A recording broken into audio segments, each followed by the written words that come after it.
because weapons infrastructure or maintaining. Who would be the US or Finnish The things. because I think there was something with Israel when the Israelis declared that I think was so that's why I asked. Or these spare parts have come from Yes, of course. Oh, yeah. And store Israel or Finland not owned by the US government. Engineers of things. Yes.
Hyvät Iltalehden katsojat, tervetuloa Washington DC:n Valkoisen talon pihamaalle kontien sisälle, missä paistaa aurinko. Ja pääministeri Petteri Orpoa siteeratakseni valoisampia aikoja edessä kasvutulosporaalla. Tätähän Petteri Orpo suomalaisille mitään epätoivoisesti toistaa vuosien aikana. Mutta tänään täältä on odotettavissa hyviä uutisia, sillä Yhdysvallat ja Suomi allekirjoittavat aiesopimukseen 11 hävittäjän, kyllä, ja Suomi ostaa F-35 hävittäjiä, 64 kappaletta Yhdysvalloista. Ensimmäinen luovutetaan Suomen ilmavoimille joulukuussa Texasissa. Mutta nyt kyse on siitä, että Yhdysvallat ostaa jotain Suomesta. Nimittäin maat valmistavat 11 jäänmurtajaa, joista 4 on tarkoitus valmistaa Suomessa, 2 Raumalla, 2 Helsingissä, tämä on odotusarvo, ja sitten 7 yhteensä Yhdysvalloissa, ja tämän sopimuksen arvo tulee olemaan useita miljardia dollaria. Miksi näin? Itse asiassa olen selvittänyt viimeisen vuorokauden aikana sitä, mistä tämä tänään tehtävä aiesopimus oikein on saanut alkunsa. Ja juuret juontavat jo hyvin varhaiseen aikaan, kun tasavallan presidentti Sauli Niinistön ja Yhdysvaltain presidentti Barack Obaman tapaamiseen täällä Valkoisessa talossa toukokuussa 2016. Niinistö ehdotti Obamalle, että Yhdysvallat voisi tilata suomalaisia jäänmurtajia. Obama ei hankkeesta innostunut, vaan kertoi Niinistölle, että idea on kyllä hyvä, mutta Amerikan lainsäädäntö kieltää kansalliseen turvallisuuteen liittyvien korkean teknologian tuotteiden, kuten jäänmurtajien valmistamisen Yhdysvaltain ulkopuolella. Ja ilmeisesti Obamallehan sitten tämä lainsäädännön kielto oli asia, joka ei voi ylittää, ja hänen virkakautensa toinen sellainen oli muutenkin päättymässä sitten alle vuoden kuluttua. Mutta kun Donald Trump aloitti Yhdysvaltain presidentin vuoden 2017 alussa, tämä jäänmurtaja lähti eteenpäin. Ja alustavat keskustelut kuitentuivat siihen, että Suomen ja Yhdysvaltain 100-vuotisten diplomaattisuhteiden juhlapäivänä 2. päivä lokakuuta 2019 syksyllä Yhdysvallat ja Suomi olivat solmineet diplomaattisuhteen vuonna 1919, ja sitten 100 vuotta myöhemmin lokakuun alussa Donald Trump isännöi suomalaista valtuuskuntaa täällä Valkoisessa talossa. Sitä johti tasavallan presidentti Sauli Niinistö, ja hän oli myös muuan liikenne- ja viestintäministeri Sanna Marin. Ja silloin julkaistiin yhteinen julkilausuma, jossa painotettiin, että Yhdysvallat ja alkavat yhdessä käyttää hyvien sääolosuhteiden asiantuntemuksensa ja osaamisensa yhteisiin hankkeisiin, kuten jäänmurtojen valmistamiseen. Ja tässä julkilausumassa englanninkielisessä mainittiin englanniksi production of icebreakers, eli uusien jäänmurtajien valmistaminen. Yeah. Tämän tapaamisen jälkeen I heard him asking a question there, but I didn't aloittaa tämän valmistelun. Ja kesällä 2020 Yhdysvaltain puolustusministeriö, ulkoministeriö, kauppaministeriö ja sisäisen turvallisuuden ministeriö saivat valmiiksi muistion, jossa Trumpin käskyn mukaisesti hahmoteltiin sitä, miten Yhdysvallat hankkii itselleen jäänmurtajaa laivaston vuoteen 2029 mennessä. Ja Trumpin ajatuksena oli, että nämä jäänmurtajat valmistetaan yhdessä suomalaisten kanssa niin, että osa valmistetaan Suomessa, osa valmistetaan Yhdysvalloissa. Ja Trump ei pitänyt ongelmana tätä lainsäädännön rajoitetta, vaan ajatteli, että se on kyllä ratkaistavissa niin, että voidaan lupavalmistukseen antaa Suomessa. Mutta sitten tapahtui poliittinen muutos. Olen jutellut tästä asiasta useiden kotimaisten ja ulkomaisten lähteiden kanssa, ja he ovat kertoneet, että tämä sopimus oli tarkoitus tehdä vuonna 2021 suurin piirtein, kun Trump olisi ollut toisella presidenttikaudellansa. Mutta hän hävisi presidentinvaalit loppuvuodesta 2020 demokraatit Joe Bidenille. Biden 2021 aloitti presidenttinä, tämä jäänmurtaja saattoivat vaikuttaa myös vaikea koronaa ja jäin taka-alalle. Ja saattoi myös olla niin, että demokraattihallinto piti tätä ulkoa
kahdestakin syystä. Ensinnäkin tasavallan presidentti ja pääministeri yhtä aikaa valkoisessa talossa ei ole tapahtunut kertaakaan sitten diplomaattisen sopimuksen jälkeen eri vuodessa 1919 alkaen. Ja Yhdysvallat ostaa Suomesta jäämuuttajia ja suomalaiset osallistuvat jäämuuttajien valmistukseen. Tämä suomalaisille ja amerikkalaisille. Tämä on Donald Trumpin aikakauden kieltä käyttäen ja Suomen näkökulmasta tämä on jättinen. Mutta sanotaan, että Yhdysvaltain tällaisen strategisen teollisuuden näkökulmasta tämä on vähintään iso koska amerikkalaisilla ei omia jäämuuttajia käytännössä ole. Täällä Washingtonissa lasketaan vähän leikkiä, että amerikkalaisilla 2 vai 3 jäämuuttajaa, jotka toimivat. Ja tämähän on selkeä turvallisuuspuute. Venäjällä on käytössä jäämuuttajia, joilla he pystyvät esimerkiksi Barentsin maan aina sinne Alaskaan salmeen ja Yhdysvallat ei siellä arktisen alueella pysty samalla tavalla pitämään näitä kansainvälisiä väyliä auki. Sieltä kuotaan samoilla vesillä. He's an ally. Ainakin on näin. Tällä ja lyhyen muodostumassa tähän Aleksanterin saapumista varten Suomessa lähdössä siitä taas käännetään varaan sotilaisiin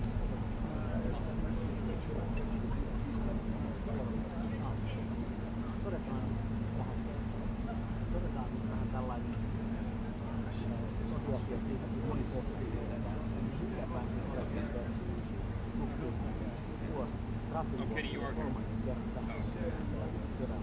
Ignore my text. Ja sitten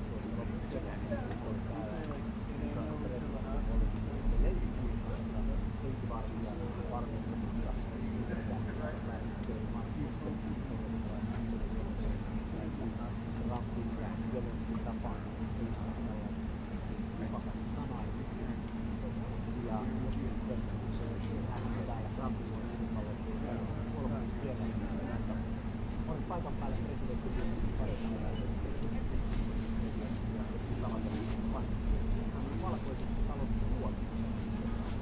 Beautiful, oh my goodness, the breeze.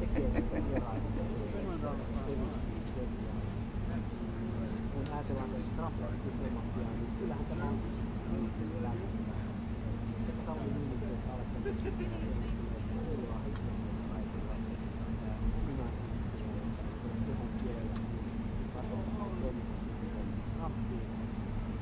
jos pitäisi sanoa joitakin sitten vahvaa tiedä, opiskellut etelävaltiossa ja golf-studentiaatissa ja täydellistä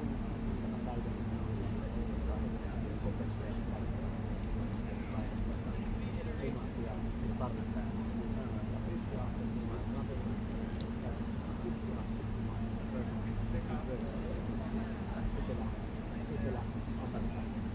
Amerikan etelävaltio Trumpin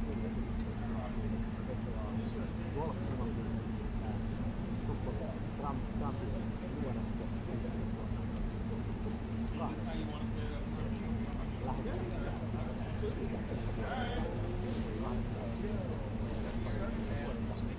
tämmöinen suovakäyden omia tukeutuminen sanotaan vähän jänti ja tällaiset ylpeät varmasti vetoavat. Olen aika suora vaikutusta, että mielestäni on väärin jättää arvioita on.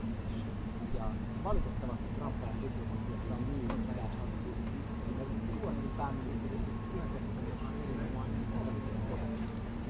että hänen tällainen kehokielensä ja karismansa Trumpin vetoa Ruotsin on ollut Suomea vaatimattomissa hankelissa oikeastaan viimeisen 10 vuoden ajan.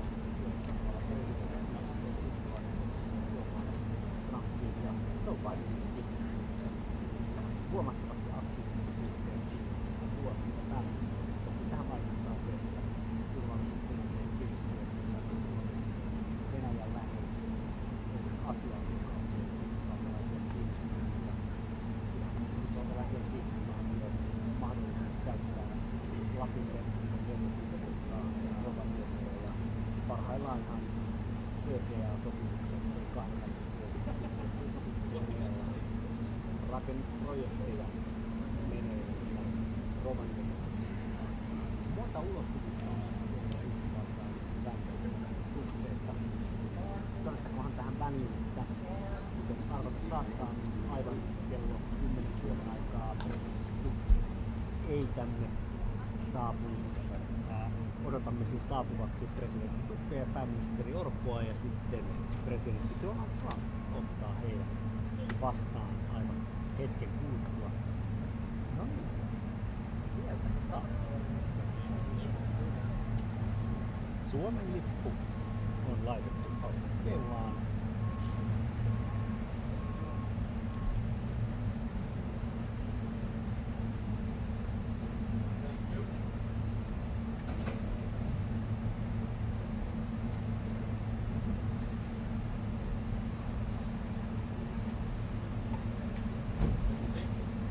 Siellä Trump kättelee Stubbia ja jäädä tuohon auton taakse. President Trump, sir, you've got peace in Gaza, possibly. How about peace in Ukraine, sir? Ja nyt se näkyy. What do you think the chances are of Putin wanting peace right now?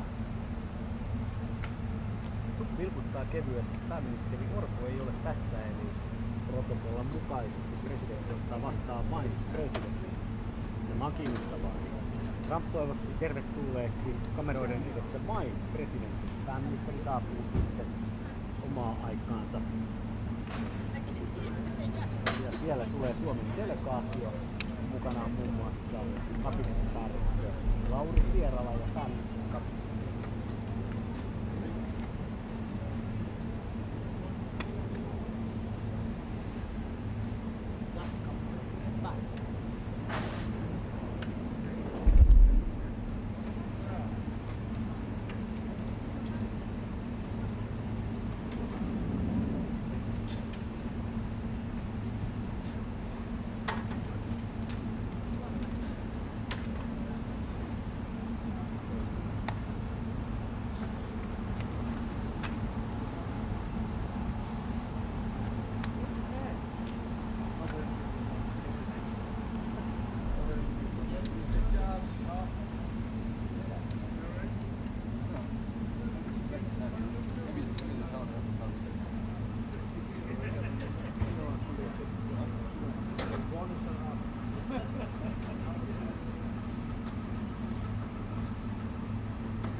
Flat!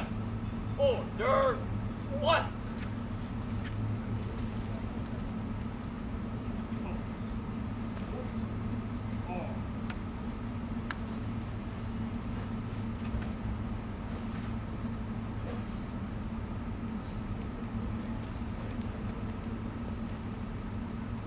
Flat! Ready! Cut! Flat! Port! Flat!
12-inch.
Hey, when you get that one of the engineers said maybe we should start doing this. I'm like, hey, that's not a bad idea. So, oh, what's he talking about? What are you talking about? Keeping the end.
it's my pleasure.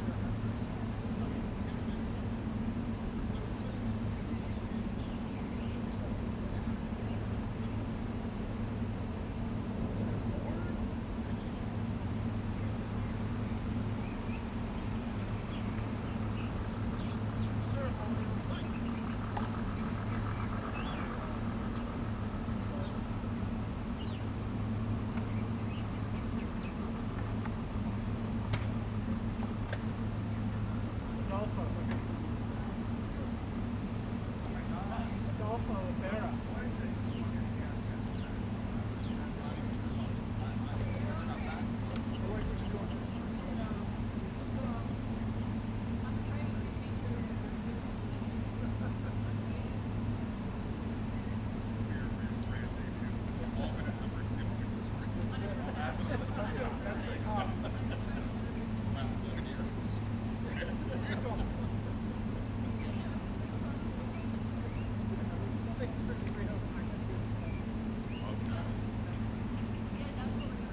No, thank you for that.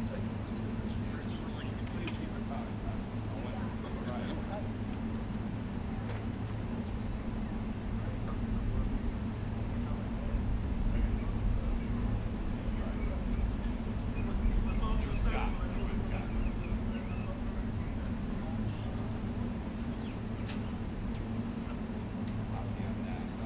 Thank you. Hey, just for an essay, so Bud knows just reached back to me again. He's upset. He's not also that you saw the new seal they want to use. They're worried that they're going to run it.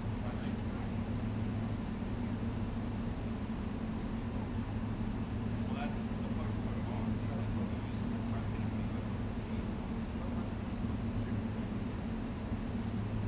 And for and we use it for diplomatic missions, like bilateral. Serve for the president.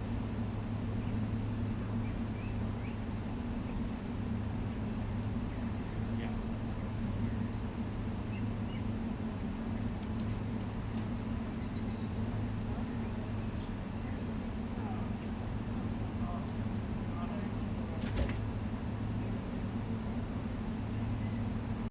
And we got involved, and we ended up. We need these ships very badly because we have a lot of territory, more than anybody, and so I'm very honored to have this deal. And thank you very much. It's going to be great. It's going to be a great partnership, and it's a great honor to have you, Mr. Prime Minister. Would you like to say something, please? First, Mr. President, thank you very much. It's a great honor to be here today. And as a Prime Minister of Finland, I want to say that this deal it's very important to Finland and our economy, because our economy is suffering a lot because of Russian aggression in Ukraine. And this deal, it means investments, it means jobs, and jobs means hope. And that's why this is so important. And I want to thank your leadership on this deal and this issue. Thank you very much. So you've been affected very badly by the war going on, the ridiculous war going on, right? Yes, because we have to close the border with Russia. We have 1,300 kilometers common border with them, and affects the atmosphere in Finland, in investments, and that's why we need good news. Our people need hope. Right. So your border is closed. It's closed. And that's because you have so many Russians trying to get in? Yes, they started to push illegal migrants to our border. That's why we were forced to close it. And people also that don't want to go into the military, I guess, trying to come through, right? Yeah, some of them are escaping. Fortunately, on our side, we don't have that problem. In Finland, No, you have a great military. yeah, we have compulsory military service, and as I always say, we have 900,000 men and women who've done it, including myself and the Prime Minister.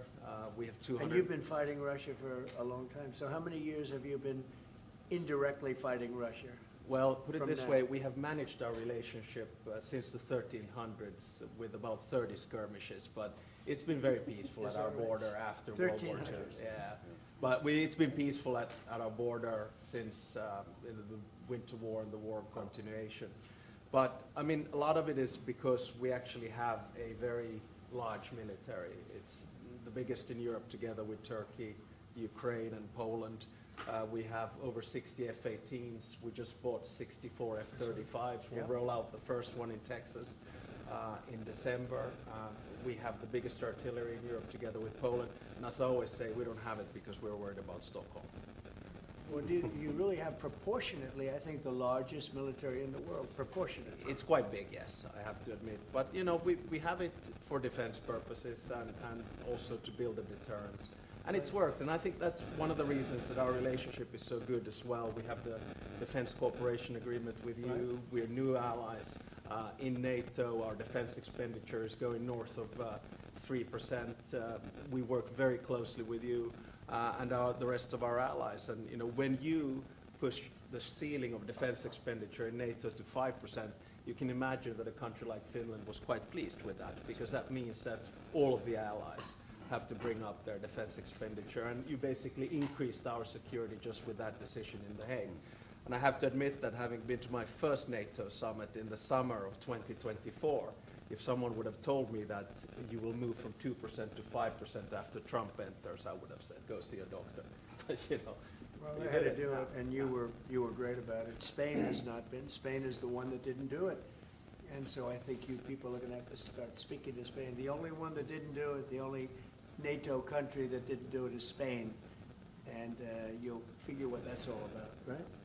Yeah, I mean, we'll work, and I think with the leadership also, Mark Rutte, Yeah, the he's Secretary great. General of NATO. I think, you know, there are a lot of commitments that have to take place, and this, is, of course, is going to also increase industrial defense exchanges. I think we buy 4 times more military material here from the U.S., and I think it's an essential part of our whole military setup in Europe. And it's good to be working on this together. But there's one thing that I wanted to mention also. I want to congratulate you for what we have seen in the past 24 hours in Gaza. Thank you. I think it's a historic deal. I went through the 20 points. It's almost like the best of record. You really see all the key elements. And if someone would have said a few weeks back that you and your team are able to push us to a position where there will be a ceasefire, an exchange of prisoners, hostages, and then a pullback, I would not have believed it. But it's this is what diplomacy is at its best, and I think Thank it's a you. potentially huge deal. So congratulations to you and your team. Peace in the Middle East. Peace in the actually. Middle East, yeah. And every country came together, every single country came together, and people are shocked by it, but it's an amazing situation. Nobody thought it was going to happen. Thank you very much, and you've been of help too. You help always, but we are really working more closely together, having to do with Russia, Ukraine. Yeah. And I would have thought that would have been easier, because that would be number 8 for me, number 8. And I would have thought the Russia deal maybe would have been one of the easier ones. And unfortunately, last week they had over 7,000 soldiers die unnecessarily. So it's a terrible thing, but I think we'll be getting there hopefully soon. Yeah, probably we'll go, I mean, or you will be going piece by piece. I mean, there are only so many agreements that you can get done, and I think this one will be the next big one. Now, of course, this one needs to stick, and I'm sure it will, because the incentives are all there, and then we'll continue to work. I mean, the last time I was here in the Oval Office was with the other European leaders in August, and I think we did a lot of good advancement there on security arrangements. I think you pushed us Europeans hard not to buy oil and gas from Russia, which I think is a very correct decision. Europe just put down its 19th sanctions package. I think Russia is actually right now, both economically and militarily, not in a very strong place. And I think it's because of the commitments that we've made to Ukraine. So, you know, day by day on this one. Yeah, we're going to get it worked out. Questions, please? Go ahead. Question for President Stubb. You have time and again said that one should not underestimate Mr. Trump's negotiating ability. Do you personally believe that Mr. Trump deserves to win the Nobel Peace Prize tomorrow? Well, I think that's probably a decision that comes from the Nobel Committee. And my take is that there are 2 key pieces that have to be solved in the big picture. One is in the Middle East, and we're seeing the results of that. And then the other one is between Russia and Ukraine. And once those are solved, you know, and I don't see any impediments Do to you it. plan to nominate Mr. Trump next year if he doesn't win? This year? I think probably the best nomination would be coming from Zelensky and then the King of Jordan. Those would be two that would come. But I think you have to, I mean, my experience with the Nobel Peace Prize comes from Martti Ahtisaari, the former president of Finland. He got it in 2008, and he got it because he negotiated 3 peace agreements on 3 different continents. Namibia in Africa, Kosovo, Serbia in Europe, and then Aceh in Indonesia. And his message was always that when you do a peace agreement, the key is that it looks like an equal match, that the big guy doesn't win over the small guy, and vice versa. But I have to say that the track record of the President of the United States in the past 7 months, 8 months is rather impressive. Mr. President, thank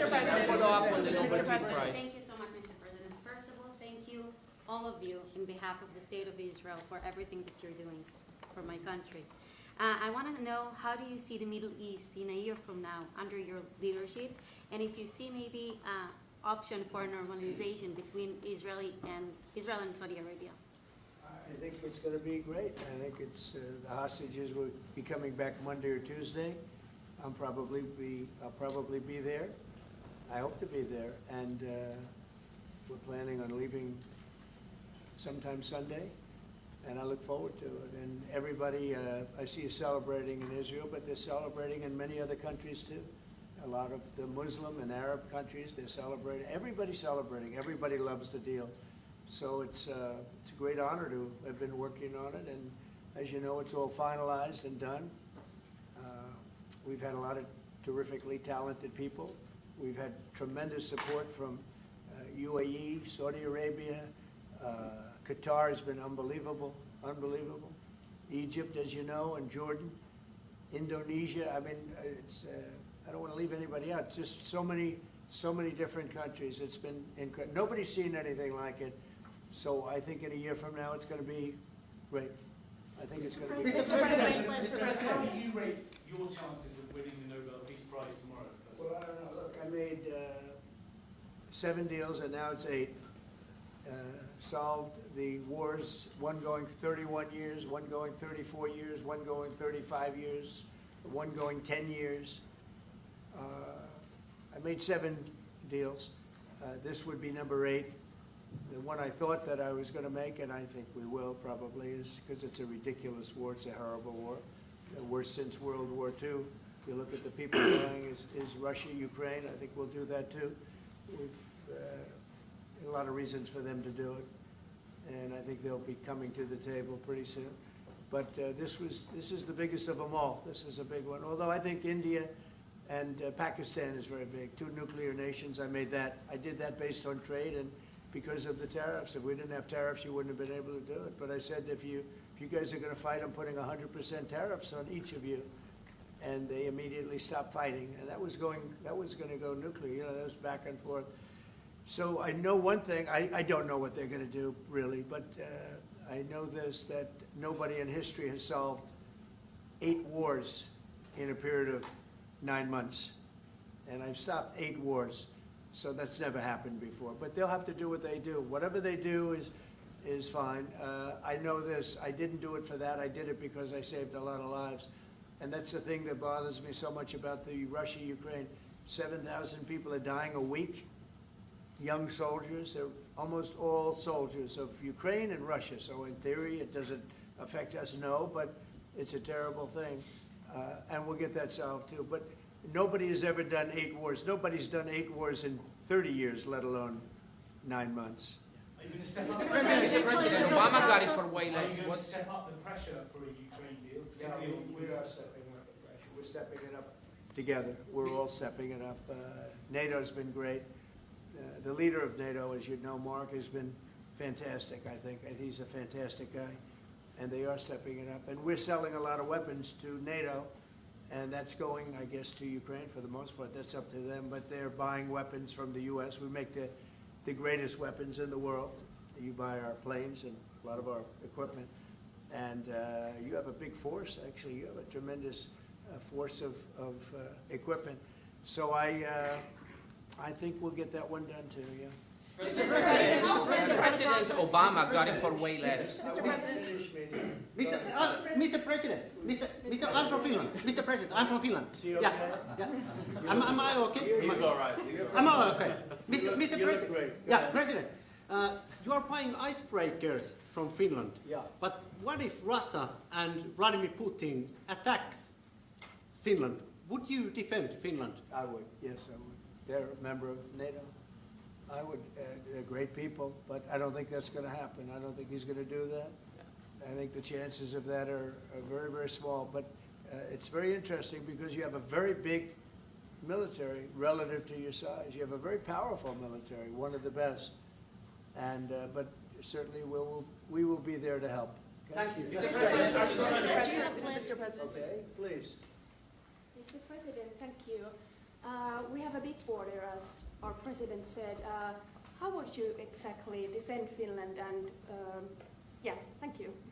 Say what? How would you defend Finland? Vigorously. Can I just add on that? We're very pleased with the fact that we have so much training going on with American soldiers right now. So they're getting experience from Arctic conditions, and we're integrating our militaries together, working not only through the DCA agreement, but other ways as well. We see that day to day in the work that we do, and it's working well. Okay. Yes.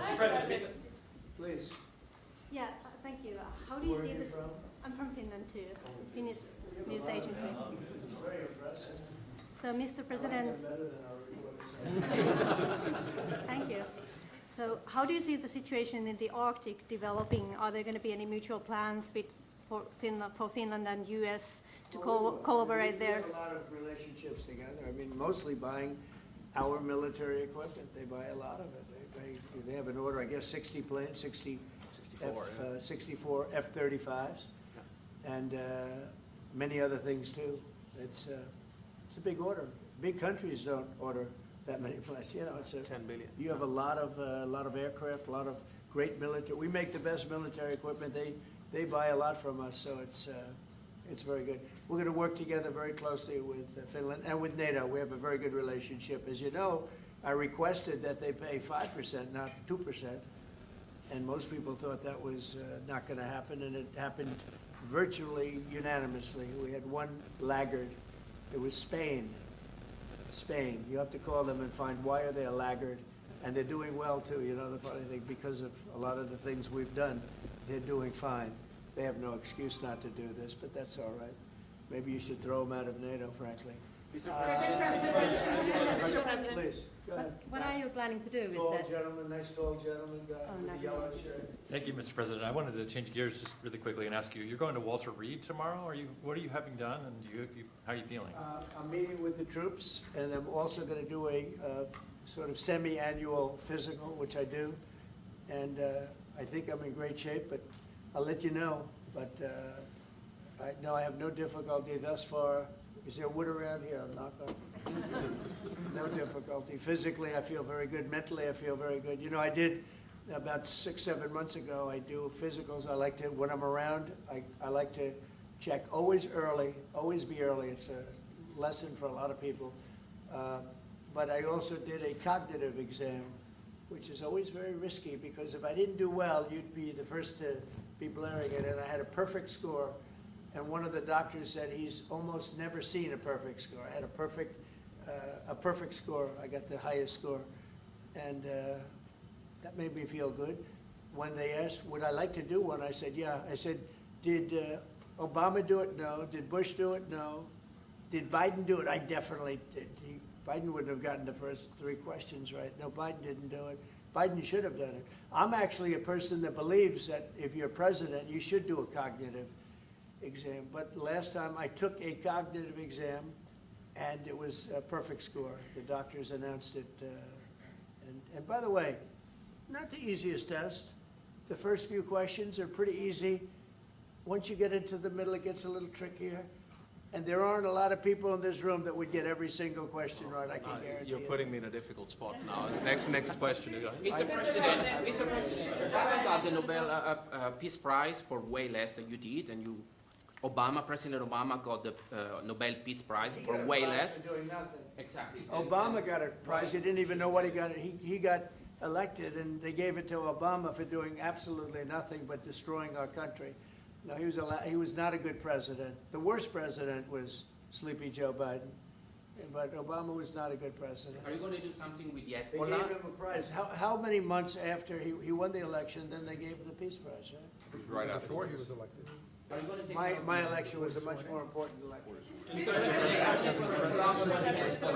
Now that you're fixing the situation between Hamas and Israel, are you going to be taking care of the Hezbollah or the Lebanese armed forces to take care of the Hezbollah? Yeah, we'll be able to do that. That will be, it's a smaller part of the puzzle, but very important part.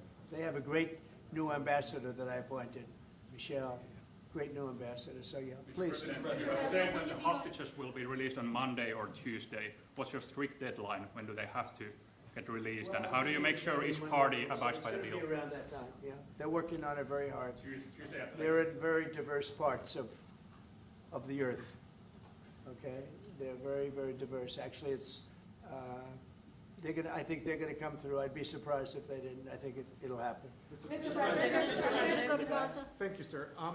The 19th point of the 20-point plan said in the future there could be conditions in which the Palestinians might eventually get a state. Under what conditions do you think the Palestinians could Well, have their we'll own look state at in it the at the future? time. We're gonna see how it all goes, and, you know, there's a point at which we may do something that would be a little bit different and maybe very positive for everybody, but we'll be looking at that at the time. Mr. And I think we'll get to that, I think we'll get to that period too. Yeah, please. Mr. President. Yeah, please, glasses. Thank you. Mr. President, the United States has previously said that that Europe would have to take more responsibility for its own security. Are you or the U.S. planning to withdraw some of the U.S. forces from the European soil? No, but we may move some around a little bit. I'd ask you that question, Pete. Go ahead. I think that's right, Mr. President. We're very much heartened by your leadership to get NATO to rise up to 5%, which means they can take primary responsibility for defense of the continent. But that doesn't mean America is abandoning NATO in Europe. But we could look at where our troops are postured, what makes the most sense for America and our NATO allies. We have a lot of troops in Europe, as you know, a lot. And we can move them around a little bit, but no, basically we'll be pretty much set. Go ahead, what's your second? My second question would be, are you planning to impose more sanctions on Russia at this point? I might, yeah, I might. And Mr. President, your 20-point plan says we will encourage people to stay. Can you confirm that as Gaza is rebuilt, that no one will be forced to leave? Yeah, nobody's going to be forced to leave, no. It's just the opposite. This is a great plan. This is a great peace plan. This is a plan that was supported by everybody. I mean, as I said, they're dancing in the streets of many, many countries right now. It's amazing. I've never seen anything like it. No, we're not looking to do that at all. And on the shutdown, Mr. President, on the shutdown. We could see a full withdrawal. Mr. President, can you cut through politics on the shutdown? We had another failed vote today. Can you speak to our viewers from Orlando to Sacramento? What's your message to some of these families tonight facing missed paychecks, potential layoffs, and missed benefits due to the shutdown? Yeah, I blame the Democrats. They ought to call their local Democrat representative, whether it's a senator or a congressman, and it's their fault. I mean, they admit it, it's their fault. They campaigned on the fact that they'd never shut down the country, but they want to shut it down. And, you know, we have the greatest economy. We're the hottest country in the world right now. I think you'd admit that. The hottest country. We went from a dead country a year ago to the hottest country in the world. So I think they probably don't like that. But we're doing great. I mean, we're doing great. I would say my message is call your local representative, congressman or senator, and tell them to get on the ball. The Democrats have caused this problem. Can I ask one more Congressman? Yeah, please. Thank you, Mr. President. Where are you from? I'm from Finland.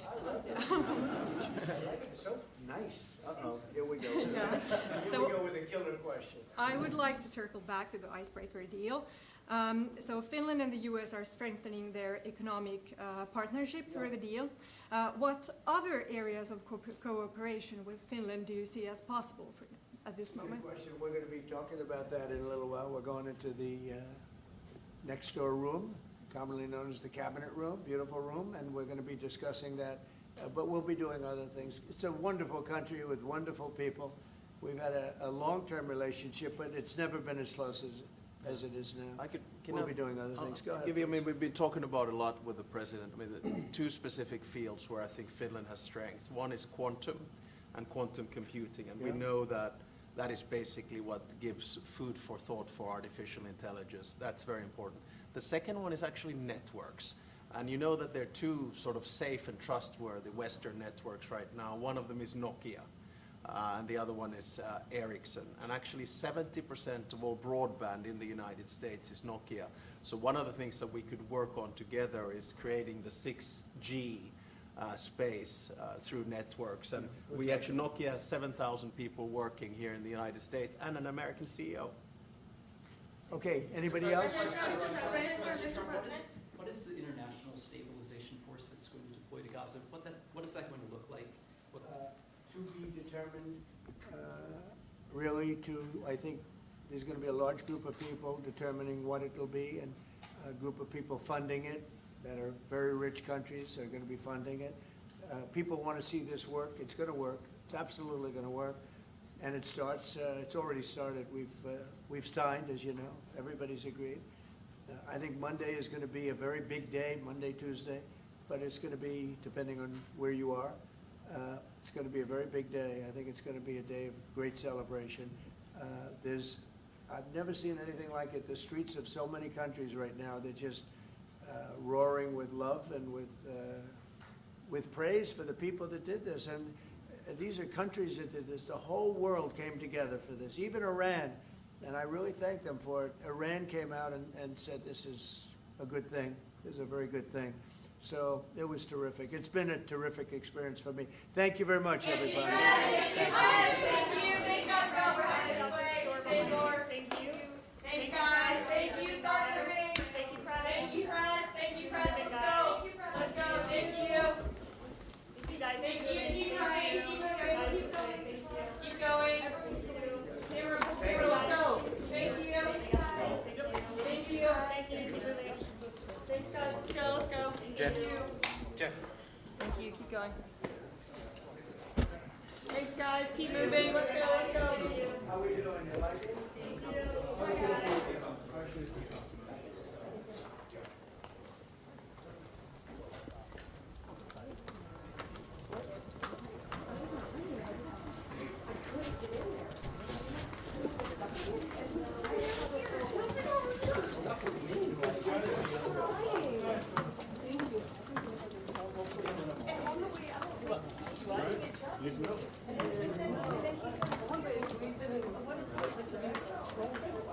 Very nice. Maybe not. It's not a big deal, so.